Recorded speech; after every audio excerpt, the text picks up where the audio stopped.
No capítulo 8, você vai entender como se deu a autonomia política do Distrito Federal. Você sabia que o Distrito Federal já teve prefeito? É verdade. Quando Brasília foi inaugurada, quem administrava a cidade era um prefeito. O primeiro prefeito foi Israel Pinheiro. Então, senhoras e senhores, de 1960 até 1969, a cidade era administrada por um prefeito. Mas, em 1969, uma emenda constitucional, a emenda constitucional número 1, transformou o cargo de prefeito em cargo de governador. E de 1969 até 1990, o DF passou a ser administrado por um governador. Mas, tanto o período de prefeito quanto esse período de governador, o governador era indicado pelo presidente da República, porque o DF não tinha autonomia política.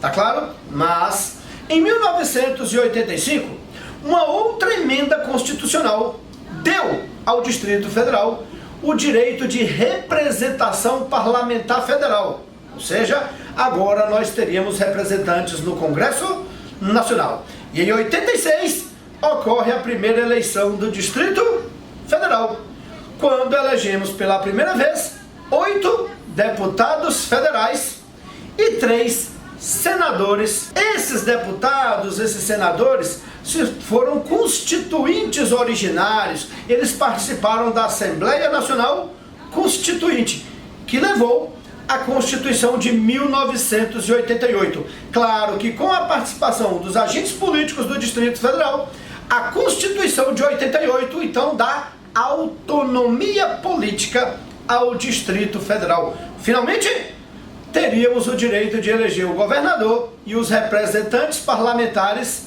locais. Então, a partir de 88, o Distrito Federal ganha autonomia em relação ao poder executivo e legislativo, não o judiciário. Você sabe muito bem que o judiciário que atua no DF pertence à União.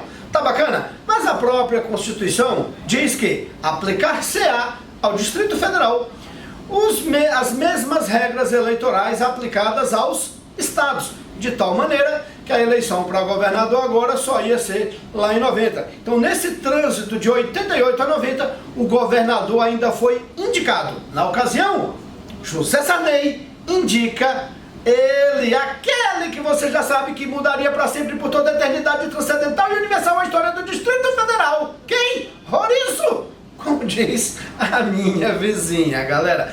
Bacana. Então, gente, finalmente, em 1990, ocorre a primeira eleição do Distrito Federal para governador e para os 24 deputados distritais. E o primeiro governador eleito, você sabe, ele, Roriço, e depois governaria o Distrito Federal por mais 2 ocasiões. O mais importante é que o DF ganha a sua autonomia política, que hoje, em alguns casos, é até questionado por parte da sociedade. O que interessa é que, para acabar com a Câmara Legislativa, para deixar de eleger o governador, como alguns defendem por aí, só mesmo fazendo uma mudança na Constituição. Eu, particularmente, não vejo isso como algo interessante, porque além de ferir os princípios democráticos, você fere a própria estrutura republicana.